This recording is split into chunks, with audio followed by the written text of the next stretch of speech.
जय श्री राधे राधे, जय माता दी। दोस्तों, कैसे हैं आप लोग? आशा करती हूँ आप लोग बहुत ही अच्छे होंगे। आपके अपने चैनल राधे राधे में आप सबका बहुत बहुत स्वागत है। 15 या 16 दिसंबर कब से शुरू होगा खर मास, जाने सही तिथि।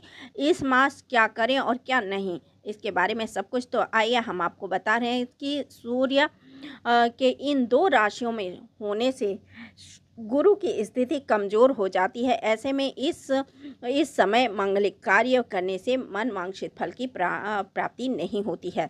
तो आइए आज हम आपको बता रहे हैं खरमास किस विशेष महत्व का वो होता है, जो कि खरमास लगने वाला है। तो हम आपको खरमास के बारे में बता रहे हैं। तो हर साल जब सूर्य धनु या फिर मीन राशि में प्रवेश करते हैं तो खरमास आरंभ हो जाता है। तो ऐसे में साल में 2 बार खरमास पड़ते हैं। इस दौरान मांगलिक कार्य जैसे विवाह, मुंडन, छेदन सहित अन्य 16 संस्कारों पर रोक लग जाती है।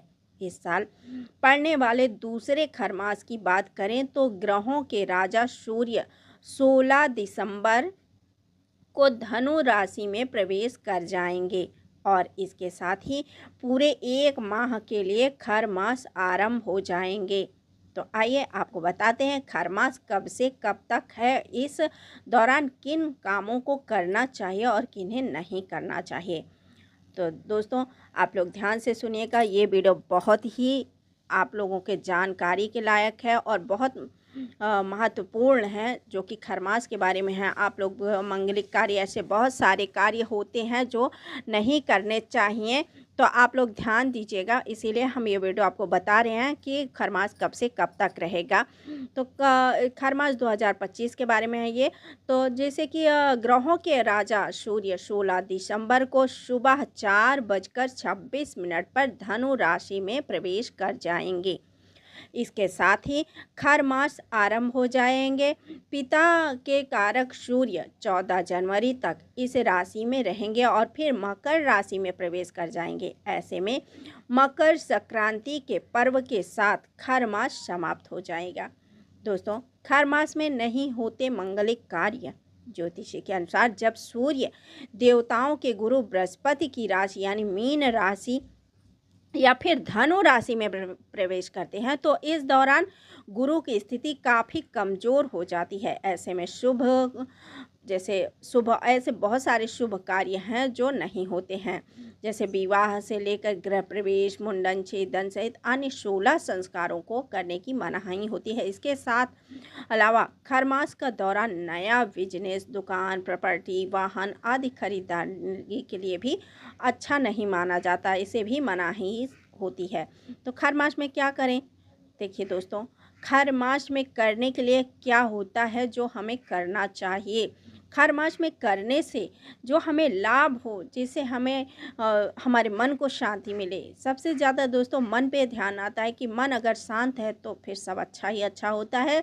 तो इस बात पर ध्यान देते हुए खर मास में क्या करें उसी के बारे में हम आपको बता रहे हैं। तो प्रतिदिन दोस्तों, हम जिस जगह रह रहे हैं हम यहाँ किसी को देखते नहीं हैं कि सूर्य को जल देते हों, क्योंकि मैं जिस एरिया में हूँ यहाँ पे काफ़ी लोग हैं जो सूर्य को जल नहीं देते, या देते होंगे तो मैं देख नहीं पाती हूँ।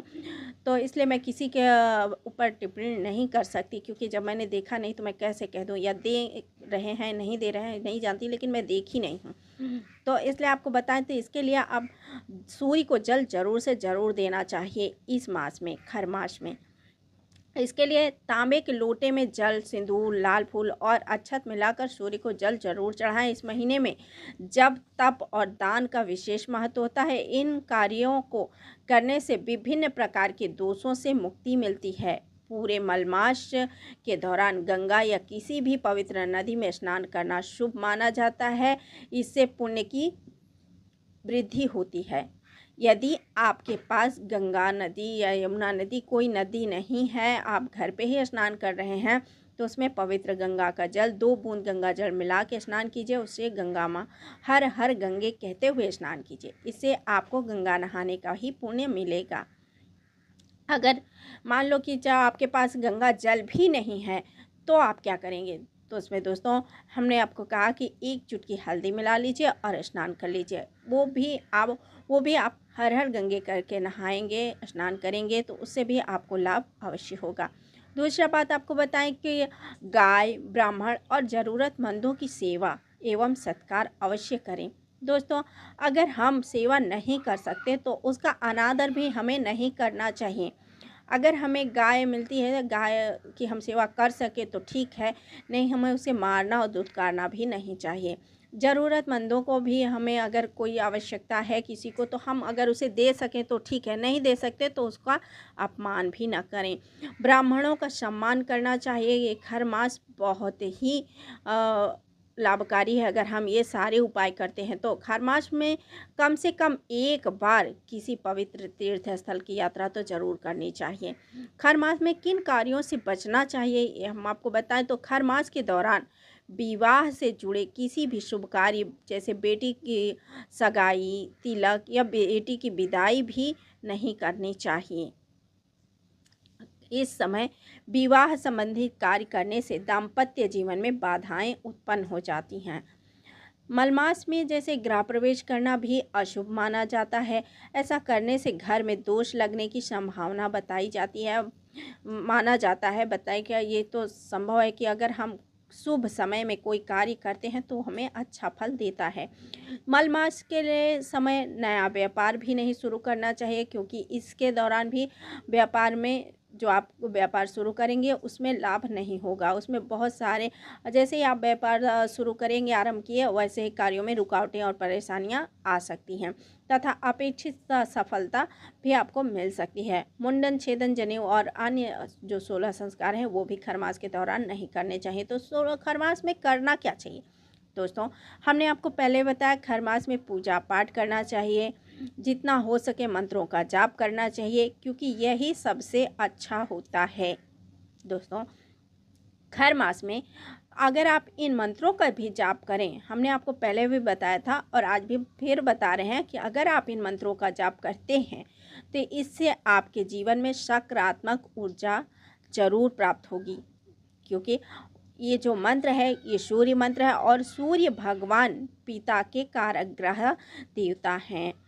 दोस्तों, पिता अपने पुत्रों की सदा रक्षा करते हैं, तो इसलिए सूर्य पिता के कारक ग्रह हैं। तो पिता को, अपने पिता का सम्मान करना ही सबसे बड़ी बात होती है। अगर आप अपने पिता को प्रसन्न कर लिए तो सूर्य देव प्रसन्न हो जाते हैं। इस बात का ज़रूर ध्यान रखिए कि पिता का अनादर नहीं करना चाहिए। पिता सूर्य के समान होते हैं। जैसे सूर्य प्रकाश फैलाता है, उसी प्रकार हमारे पिता हमारे जीवन में प्रकाश की तरह होते हैं। तो उनका हमें अनादर कभी भी नहीं करना चाहिए। पिता के बारे में बात क्या करें दोस्तों, पिता, जिसके पिता नहीं है उनसे पूछो कि क्या हाल उनका होता है। लेकिन पिता का सम्मान करना ही बेटों या बेटी सबका यही धर्म है कि अपने पिता का सम्मान करना चाहिए, क्योंकि इससे हमारे सूर्य ग्रह मजबूत होते हैं। दोस्तों, अगर सूर्य ग्रह मजबूत है, हमारा कुंडली में अगर सूर्य मजबूत होता है तो जिस भी कार्य में आप जाओगे उसमें सफलता आपको मिलनी तय है। अगर आपने पिता का अपमान किया, पिता को दुखी किया, तो आपके कुंडली का ग्रह जो है सूर्य देव वो कमज़ोर हो जाते हैं, जिससे आपको असफलता का सामना करना पड़ता है। तो हम बात कर रहे थे मंत्र की। चलिए, अगर हम पिता के बारे में बात करने बैठेंगे तो बातें बहुत ज़्यादा ही लंबी हो जाएंगी, इसलिए हम आपको सूर्य मंत्र ही बता रहे हैं। आप लोग ध्यान से सुनिए और पिता का अपने सम्मान कीजिए। ओम सूर्याय नमः, ओम गृणी सूर्याय नमः, ओम ह्रीं ह्रीं सूर्याय सहस्रकिरणाय मनवांछित फलम देहि देहि स्वाहा। ओम ऐहि सूर्य सहस्रांशो तेजोराशे जगतपते अनुकंपा में भक्ताय घृणाय दिवाकराय। ओम ह्रीं गृणीं सूर्याय आदित्याय क्लीं ओम सूर्याय नमः। इस प्रकार आप मंत्र का जाप जरूर कीजिए। दोस्तों, ये तो हमने आपको खरमास के बारे में बताया। अभी खरमास का एक वीडियो हम आपको और भी देंगे, क्योंकि अगर दोनों को एक साथ दे दिया तो वीडियो काफ़ी लंबा हो जाएगा। इसलिए अगला वीडियो हम आपको खरमास के बारे में फिर देंगे। तो आशा करती हूँ आप लोगों को ये जानकारी ज़रूर पसंद आएगी। पसंद आए तो लाइक कीजिए, शेयर कीजिए और सब्सक्राइब कर लीजिए। जय श्री राधे राधे। ओम सूर्याय नमः। जय श्री सूर्य देव महाराज सबका कल्याण करें। जय श्री राधे राधे।